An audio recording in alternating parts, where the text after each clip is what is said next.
Good morning my dear students. Class 8th की आपकी chapter 3 तक हो चुकी थी। ज्योग्राफी में चैप्टर 4 हम लोग को इस मंथ में पढ़ना है। चैप्टर 4 है बच्चों minerals and power resources. Minerals it means that जो सब्सटेंस अर्थ सरफेस के अंदर पाया जाता है उसे हम लोग बोलते हैं मिनरल्स। मिनरल्स क्या होता है? एक या एक से ज़्यादा एलिमेंट से बने हुए चीज़ों को मिनरल्स बोलते हैं। वो एक सिंगल प्योर फॉर्म में नहीं होता है, उसको हम लोग रिफाइंड करके उसको हम लोग अब क्या कहते हैं लस्टरिंग चमका करके उसको हम लोग तैयार करते हैं मिनरल्स को। दो तरह के मिनरल्स मेनली पाए जाते हैं, type of minerals, metallic and non metallic. और मेटालिक में भी मेटल में भी आपको आ गया कौन कौन सा? Gold, silver, copper, iron. और मेटालिक में फिर दो आ गया, फेरस मिनरल्स और दूसरा हमारा नॉन फेरस मिनरल्स। फेरस में आपको हो गया manganese, chromite, iron own. Non ferrous में आपको हो गया silver, gold, copper, lead. Non metal में आपको हो गया, और नॉन मेटल जो है आपको मेनली कहाँ पाया जाता है? सेडिमेंट्री रॉक्स में। और वह जो है वो मेनली नॉन मेटल्स में आपका क्या हो गया? नॉन मेटालिक्स मटेरियल में, नॉन मेटालिक्स मटेरियल आपका ग्रेफाइट हो गया, है ना। उसके बाद कोल हो गया आपका, ये सब हमारा क्या हो गया? Non metallics metal. तो कैसे इसको हम लोग मिनरल्स कैसे होता है? मिनरल जो होता है वो अर्थ सरफेस में एक्सट्रैक्ट करके, मतलब कि एक्सट्रैक्ट इट मीन्स दैट बोल सकते हैं अर्थ सरफेस का मिट्टी हटा करके, खन करके हिंदी में बोल सकते हैं, मिट्टी को निकाल करके एक्सट्रैक्ट किया जाता है मिनरल्स को। एक्सट्रैक्शन का प्रोसेस दिया हुआ है क्वेरिंग, माइनिंग, ड्रिलिंग। और माइनिंग में open cast mining, soft cast mining. तो इट मीन्स दैट क्वेरिंग क्या हो गया? तो क्लोज सिंपली जो हम लोग मिनरल्स को डग आउट करते हैं उसको बोलते हैं quarrying. Mining it means that जो है उसको पूरे अंदर तक माइंस बनाया जाता है। दो तरह का माइनिंग होता है, एक है ओपन कास्ट माइनिंग, देखिए यहाँ पे ये ओपन कास्ट माइनिंग है, इस लेयर बाय लेयर करके ओपन किया जाता है। और दूसरा होता है सॉफ्ट माइनिंग, जो सुरंग जैसा बनाया जाता है, उसको बोलते हैं हम लोग सॉफ्ट माइनिंग। तो माइनिंग जो है वो जनरली आपको पूरे वर्ल्ड एक जगह नहीं पाया जाता है, अलग अलग वर्ल्ड के अलग अलग हिस्सों में पाया जाता है। एशिया में आपको जो मिनरल्स जो है वो मेनली आपको चाइना, इंडिया, इंडोनेशिया, मलेशिया, ये सब जो है वो आपको यहाँ पे टीन पाए जाते हैं, लीड, एंटोनॉमी, टंगस्टन। यूरोप में आपको रसिया, यूक्रेन, स्वीडन, फ्रांस, ये सब है, वहाँ पे आपको कॉपर, लीड और जिंक पाए जाते हैं। नॉर्थ अमेरिका में आपको गोल्ड, निकल, आयरन और पाए जाते हैं। साउथ अफ्रीका में आपको जो है वो आयरन और मेनली ब्राज़ील जो है, चाइल, पेरू जो है वो कॉपर का प्रोड्यूसर है। अफ्रीका जो है it is largest producer of platinum, gold and diamond. Africa जो है वो आपको गोल्ड, प्लेटिनम और डायमंड जो है मेनली पाए जाते हैं। लार्ज पार्ट ऑफ गोल्ड जो है वो आपको साउथ अफ्रीका, जिम्बाब्वे और जायरस से ही आते हैं।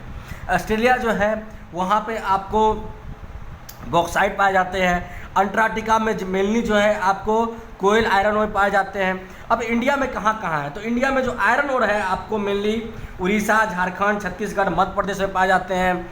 बॉक्साइट जो है वो मेनली आपको उड़ीसा, झारखंड, छत्तीसगढ़, मध्य प्रदेश में पाए जाते हैं। मीका आपको जनरली आपको बिहार, झारखंड, राजस्थान, तेलंगाना में पाए जाते हैं। मैग्नीज आपको महाराष्ट्र, मध्य प्रदेश, उड़ीसा में पाए जाते हैं। लाइम स्टोन आपको बिहार, उड़ीसा, झारखंड, छत्तीसगढ़ में पाए जाते हैं। कॉपर आपको राजस्थान, झारखंड, मध्य प्रदेश से पाए जाते हैं। गोल्ड है आपको, गोल्ड जो है वो लिमिटेड सोर्स में है हमारे इंडिया में, वो आपको कोलार, कर्नाटका में पाए जाते हैं।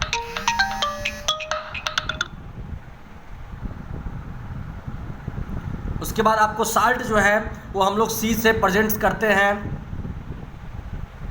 मेनली आपको। तो इस मिनरल्स का क्या यूज होता है? तो मिनरल्स का यूज जो है वो आपको जनरल लाइफ के अलावा power sources, conservation of minerals, ये सब में भी यूज किए जाते हैं। तो दो तरीके का यूज होते हैं पावर रिसोर्स का, एक होता है कन्वेंशनल, दूसरा होता है नॉन कन्वेंशनल। कन्वेंशनल जिसको हम लोग जो है वह long conventional energy that we use for long period of time are called conventional energy. Conventional energy के अंदर आपको आ गया या एनर्जी जो हम लोग लॉन्ग समय तक के लिए यूज कर सकते हैं उसको हम लोग बोलते हैं कन्वेंशनल एनर्जी, जिसमें आपका आ गया फॉसिल फ्यूल्स हो गया। फ्यूल कैसे निकलता है बच्चों? तो अर्थ सरफेस के अंदर में बहुत दिनों तक जो पार्टिकल्स जो होता है, डेड एंड डिकेइंग प्लांट्स जो होता है रिवर्स के अंदर में, उससे हम लोग ड्रिलिंग करके वहाँ से वाइल निकालते हैं। उस वाइल्स को फिर हम लोग डिस्ट्रीब्यूट करते हैं। फिर है बच्चों आपको फायरवुड, कोयल एक्सट्रैक्शन, ये कोयला का खान बोलते हैं हम लोग।